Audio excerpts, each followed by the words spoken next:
তোমার এই গ্রামে কেউ ভালো ভালো না। তুমি যে কারণে পাঁচিল দিছাও, এক জায়গায় বসবাস করতে গেলে আর পাঁচিল দেওয়া লাগে। আর এটা অবলা জন্তি, এটা খুঁটা উঠাই চলে আইস। ওরে তোর তো কথা বলবি।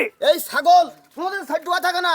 একটা দিন তোমার বাড়ি যে তুমি এত লম্বা লম্বা গল্প করতে চাও, এই হইলো ওয়াবুজ বইলেই যে আমাকে কোনোদিন দেখি যাও তোমার ঘর ধরে আসতে দেখি যাও। একটা গ্রামের একটা ভালো মানুষ, একটা শিক্ষিত মানুষ তোমার বাড়ি আসতে পারে না এই তোমার এই ব্যবহারের জন্য। তুই কি বলতেছিস? ছাড়ি দে। সীমা অতিক্রম করতে চাও। এই ছাড়ি দে।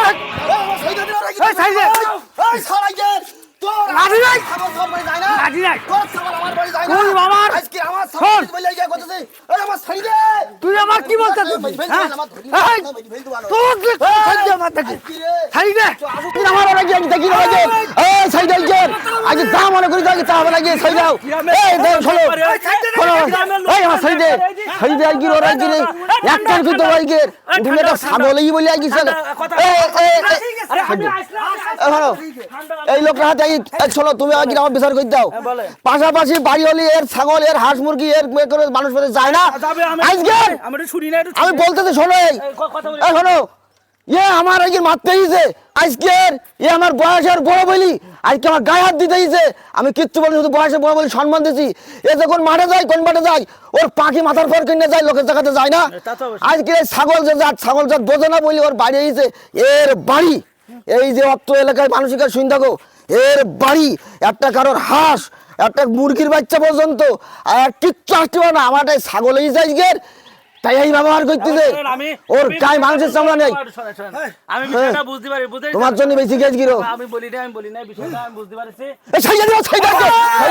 এখন কথা হইলো কেন আমরা হইলো গ্রামে বাস করি, পাশাপাশি আমাদের বাস আমাদের ধান খাত ভুই গাছপালা গরু ছাগল সবকিছু একজনের বাড়ির সাথে সংযুক্ত থাকে বলেই তো একটা পরিবেশটাই নাকি গ্রাম মানুষ ভালোবাসে খান মানে গ্রামের মানুষ সবাই মিলেমিশে একত্র থাকে বলেই তো গ্রামের মানুষ ভালো। ছাগল হাঁস মুরগি একে অন্যের মানে আপনার গরু ছাগল হাঁস মুরগি তার বাড়ি যাবে, তার গরু ছাগল হাঁস মুরগি আপনার বাড়ি যাবে।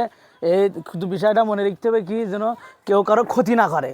মানে যখন তখন আসবে ধরি তার ছাগলটা তার বাড়ি পৌঁছে দেওয়া কর্তব্য। কিন্তু ওই যে বেন্দিরে কি আজাব দিয়ে যে সারাদিন খাবে না আর তাই নিয়ে আবার নিজেদের মধ্যে পারিবারিক বা সাংসারিক বা ফ্যামিলি সহ গ্যামজাম এটা ঠিক না।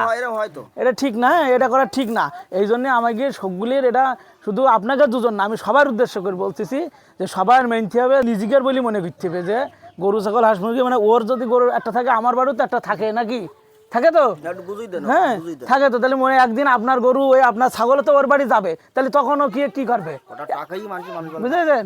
এখন মনে করতে হবে কি যে অর্থ সংবাদ হলি যে আমি সব কিছু পরিবর্তন হয়ে তা না। আপনি বয়সে বড় আর এলো ছোট সেই অনুযায়ী দুইজন একটু ক্ষমা দৃষ্টিতে ক্ষমা চেয়ে নেন। আপনি একটু ক্ষমা চেয়ে নেন যেহেতু ছোট সন্তান সমতুল্য আপনি মাস্টার মানুষ ঠিক আছে আল্লাহ তোমার হৃদয় দান করুন। এইভাবে বুঝির কথা আমি বুঝির কথা বলবে কি নিজেকে একটু বুঝে নিতে হবে মাঝে মাঝে বসবাস করতে গেলে ছাগল গরু আসি চালাতে ধৈর্য ধরতে হবে। দেখ আমি তো বয়সের মেলা বড় একটু কোলাকুলি করে নেন একটু কোলাকুলি করে নেন। হ্যাঁ ঠিক আছে আমরা আর গন্ডগোল ফিজাত করবো না ঠিক আছে। আমি ভুল আর বুঝতে পারি বসবাস করতে গেলে এরকম একটা মানুষ করে হবে আমরা সবাই ধৈর্য ধরবো।